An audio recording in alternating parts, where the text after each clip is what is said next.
selaku rektor dengan pertimbangan dari para wakil.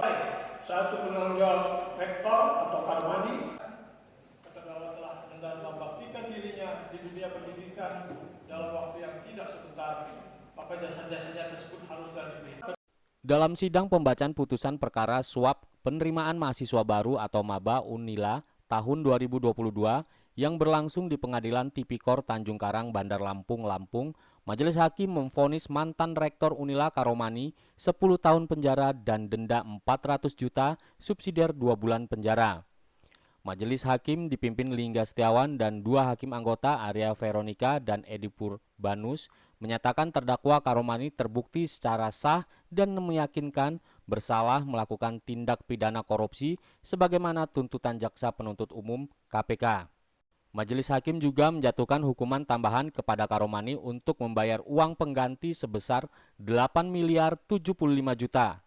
Jika tidak mampu membayarkan, maka harta benda milik terdakwa Karomani akan disita dan apabila tidak mencukupi, maka akan ditambah hukuman penjara selama 2 tahun.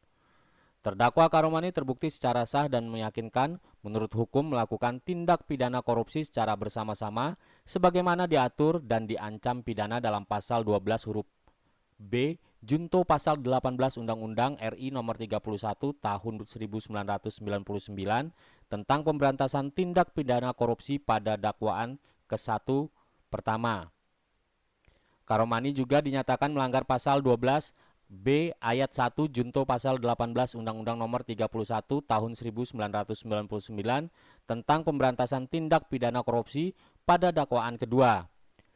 Dalam amar putusannya, Majelis Hakim juga menyampaikan hal-hal yang memberatkan terdakwa Karomani adalah mengkhianati sumpah jabatan sebagai rektor, mendegradasi penilaian kampus, dan menyalahgunakan fungsi perguruan tinggi. Terdakwa Heri Andi juga dihukum membayar uang pengganti sebesar 300 juta dan terdakwa M. Basri sebesar 150 juta. Putusan Majelis Hakim tersebut sama dengan tuntutan JPU KPK. Jika terdakwa tidak membayar dalam waktu 1 bulan sesudah putusan berkekuatan hukum tetap, maka harta benda dapat disita oleh jaksa untuk dilelang guna menutupi uang pengganti tersebut. Jika harta kedua terdakwa tidak mencukupi, maka masing-masing terdakwa akan ditambah pidana penjara selama 2 tahun.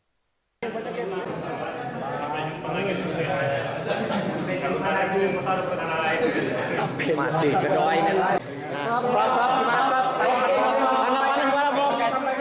Banding apa gimana, Bro? Ya, kan tadi kita sudah pikir-pikir ya. Yang jelas saya mengucapkan terima kasih pada para media, awak media, bahwa proses hukum sudah kita jalani dengan tuntas dari awal sampai sekarang hampir mungkin ya mendekati 10 bulan ya. Saya mengucapkan terima kasih pada berbagai pihak ya. Dan kita sebagai warga negara kita taat hukum. Dari awal hingga akhir kita jalani hukum dengan baik. Terkait vonis sesuai harapan kita nggak, Pak? Ya, harapan kita saya mudah-mudahan sehat menjalaninya. Kan tadi pikir-pikir. Kalau Prof ini kan 10 tahun, Prof. Agak lama juga, Prof. Seperti anggap ini satu-satu dong. Iya. Gimana? Ini kan 10 tahun, Prof. Oh ya, nanti itu PH yang menjawab ya. Jadi saya kira nanti saya serahkan pada PH tadi soal-soal lain gitu. Yang jelas kita kan 1 minggu seperti yang Mulia sampaikan kita pikir-pikir. Tapi tersirat kita ikhlas nggak, Prof? Ya. Ikhlas, Prof ya? Belum ya, Prof? Ikhlas nggak, Prof? Nama lain, Prof? Saya Prof.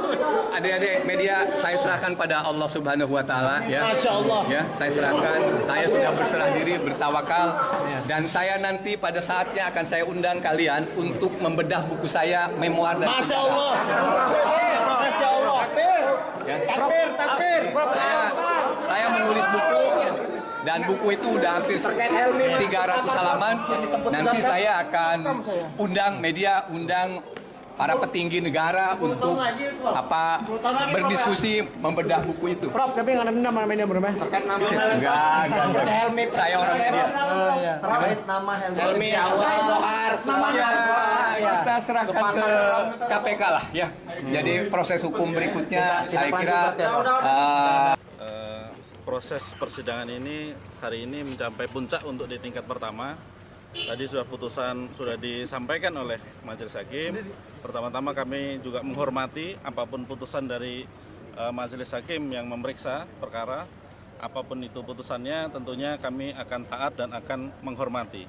Kemudian langkah ke depannya, tadi sudah sedikit kita bicarakan dengan Prof. Karomani, bahwa kami akan berdiskusi lebih mendalam langkah ke depannya akan seperti apa terhadap putusan yang demikian. Bang, izin Bang. Ini dalam putusan yang tadinya gratifikasinya 10 miliar menjadi 8 miliar. Ya, dan itu terkait dengan pembuktian menurut Majelis Hakim tadi. Makanya akan secara lengkap kan kita belum dapat putusannya, akan kita pelajari, kemudian akan kita mengambil langkah secepatnya seperti apa. Izin Bang, terkait dengan nama pejabat kan banyak disebut Bang, seperti apa Bang? Iya bang. Di sidangan Bang. Itu kan kewenangan dari KPK lah tentunya. Kalau kita minta Bang tidak lanjut gitu bang. Itu kewenangan dari kami akan fokus mengenai langkah ke depannya seperti apa. Ya. Kita serahkan. Dari Bandar Lampung, Tim Liputan Delta TV melaporkan.